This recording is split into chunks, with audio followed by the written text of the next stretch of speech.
আসসালামু আলাইকুম। আম, আমাদের এই প্রজেক্ট করতে আহ, প্রায় সবারই একই সমস্যা হচ্ছে, যেটা হচ্ছে সেম সাইজের পিকচারগুলো কিভাবে একসাথে এতগুলো ডাউনলোড দেওয়া যায় আর কি। একসাথে ডাউনলোড দিলে কিন্তু অনেক সময় সাশ্রয় হবে। তো এই কাজটা আসলে কিভাবে করা যায় সেটার জন্য একটা ছোট টিউটোরিয়াল বানাচ্ছি, হয়তো উপকারে আসবে।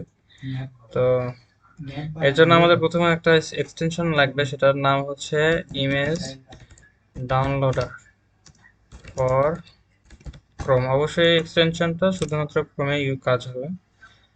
তো প্রথমে আমি সার্চ করলাম, সার্চ করার পরে যে রেজাল্ট আসলে এখান থেকে, যে google.com ইমেজ ডাউনলোডার, এখানে ক্লিক করলাম।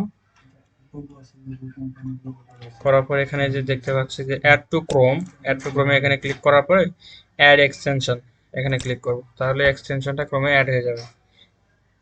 এটা কেটে দিলাম। তারপরে এবার এই যে এই আইকনে, এক্সটেনশন আইকন আছে, এখানে ক্লিক করব। করার পরে আমাদের ইমেজ ডাউনলোডের যে এক্সটেনশনটা আছে এটাকে আমরা এখানে ক্লিক করে পিন করে দেবো, যেন আমরা যখন দরকার হবে তখন এখানে ডিরেক্ট ক্লিক করতে হবে। তো যাই হোক, এখন যে যে ধরনের ইমেজ ডাউনলোড করবে সে ধরনের ওয়েবসাইটে যাওয়ার পরে, যেমন আমি গ্যাজেট নিয়ে কাজ করতেছি, তো আমি একটা ওয়েবসাইটে যাচ্ছি যেখানে গ্যাজেটের পিকচার থাকতে পারবে। আলিবাবা.com।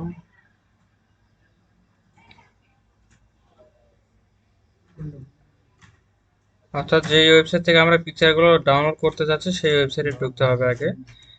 দেন যেমন আমি একটা সাইটে যাচ্ছি,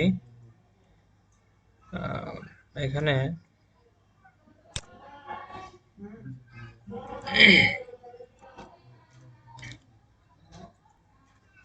যেমন আমি এই ওয়েবসাইট থেকে যে পিকচারগুলো যেগুলো আছে আমি এগুলো ডাউনলোড করতে যাচ্ছি। তো এর জন্য এই ওয়েবসাইটে প্রথমে আমি আসলাম, দেন এক্সটেনশনে ক্লিক করলাম।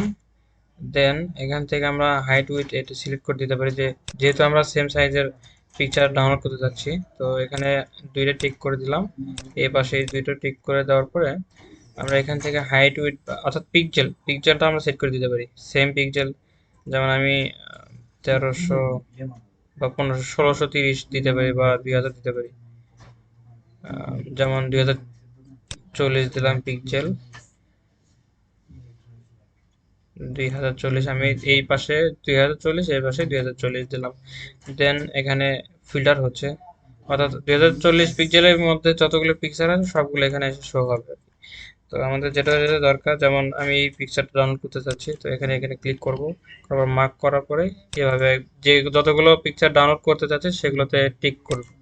এই যে এখানে এইভাবে ক্লিক করে টিক মার্ক করব। এটাও টিক মার্ক করি, এটা, এটা, এটা, এটা। যেমন আহ, আমি এই কটা পিকচার মার্ক করলাম, এখন এগুলো আমি ডাউনলোড করব। তো ডাউনলোড করার জন্য আমি এখন এই যে এখানে ডাউনলোড লেখা আছে, ডাউনলোডে ক্লিক করব। দেন এরকম যেটাই আসুক না কেন, ইয়েস ডাউনলোডে ক্লিক করার পরে পপ আপ আসবে এখানে। অর্থাৎ পপ আপ আসতে পারে প্রথমত, আমার আসতেছে না যেটা আমি এর আগে ডাউনলোড করেছি। পপ আপ আসলে এখানে ইয়েস করে দিলে বা সেভে ক্লিক করলে অটোমেটিক ডাউনলোড হয়ে যাবে। তো এই যে আমার ডাউনলোড হয়ে গেছে নিচে। এটা ওপেন করলে দেখা যাবে যে সবগুলো একই সাইজের। যদি কারো বেশি পিক্সেলের দরকার হয় তো সেখান থেকে এখানে এসে ফিল্টার করে নিতে পারবে। তো এটা হচ্ছে টিউটোরিয়াল। Thank you. আর কারো কোনো সমস্যা হলে গ্রুপে জানাতে পারে।